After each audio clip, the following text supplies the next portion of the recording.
galera, aqui é o Tom. E hoje eu vou mostrar esse Lego aqui, ó, que eu fiz, ó. Legal. Esse Lego aqui, ó, que eu montei. É um mega robô de som, ó. Aqui, ó, são caixas de som aqui do lado, ó.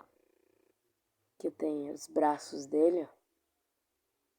Aqui, ó. Pá. E aqui, ó, ele tem as pernas dele, ó.